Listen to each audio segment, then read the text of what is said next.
पर्यावरण दिनाच्या निमित्त मृदा आणि बांबू तज्ज्ञ डॉक्टर दीपक एरटे यांनी माहिती दिली।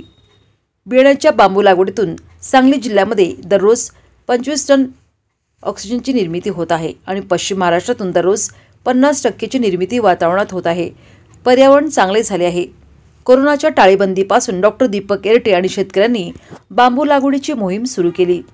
4 वर्षांनंतर सांगली जिल्ह्यामध्ये दररोज 25 टनाची ऑक्सिजनची निर्मिती होत आहे। त्याचबरोबर पश्चिम महाराष्ट्र आणि इतर 2 जिल्ह्यांमध्ये सांगली जिल्ह्यासह एकत्रित बघता दररोज पर्यावरणामध्ये 75 टना इतकी ऑक्सिजनची निर्मिती होत आहे आणि प्राणघातक विषारी वायू शोषण बांबू लागवडीतून दररोज 150 टनावरती होत आहे। एकंदरीत पर्यावरणामध्ये चांगले बदल घडून आलेले आहेत। त्याचबरोबर मृदा आणि बांबू तज्ज्ञ डॉक्टर दीपक एरटे यांनी अशी माहिती दिली की एकंदरीत 40,000 बांबूच्या झाडांची लागवड यशस्वीपणे संपूर्ण महाराष्ट्रभर होत आहे आणि त्यातून मानवी जीवनाला लागणारे आणि सजीव सृष्टीला लागणारे प्राणवायूंची निर्मिती चांगल्या प्रमाणात होत आहे।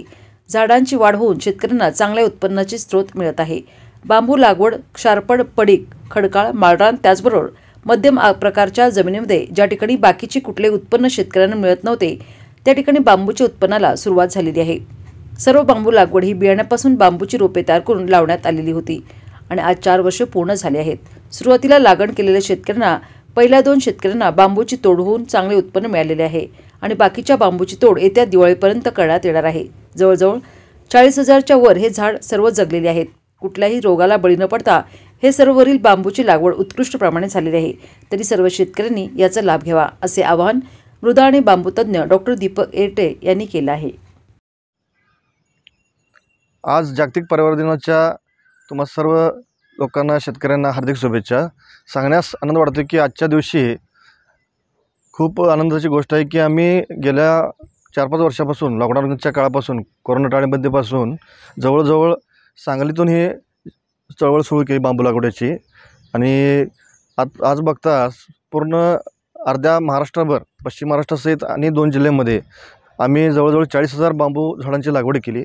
त्या माध्यमातून दररोज आज वातावरणातून जवळजवळ 75 टनाच्या वरती ऑक्सिजनची निर्मिती होते वातावरणामध्ये आणि ह्या वातावरणात झालेल्या प्रदूषणामुळे जे प्रदूषण कार्बन डायऑक्साईडसारखे विषारू वायू आहेत, प्राणघातक वायू आहेत, हे बांबूचे झाडं जे लावलेले आहेत आम्ही 40,000 झाडं, त्या झाडांच्या माध्यमातून दररोज मॅक्झिमम 150 टनाच्या वरती कार्बन डायऑक्साईड वायू विषारी वायू शोषून घेतला जातो। हा एक चांगला पर्यावरणाला आज म्हणजे चांगलं एक वळण आम्ही लावलेलं आहे। तसंच वळण प्रत्येक शेतकऱ्यांनी थोडंफार शासनाचं जे एमआरजी स्कीम आहे, शासनाचे जे अनुदान मिळते महाराष्ट्र शासनाचं की सामाजिक वनीकरणातून आणि कृषी खात्यातून जे सुरू झालेले मोहीम ते बांबू लागवडीमध्ये पूर्ण महाराष्ट्रभर पसरलेली आहे।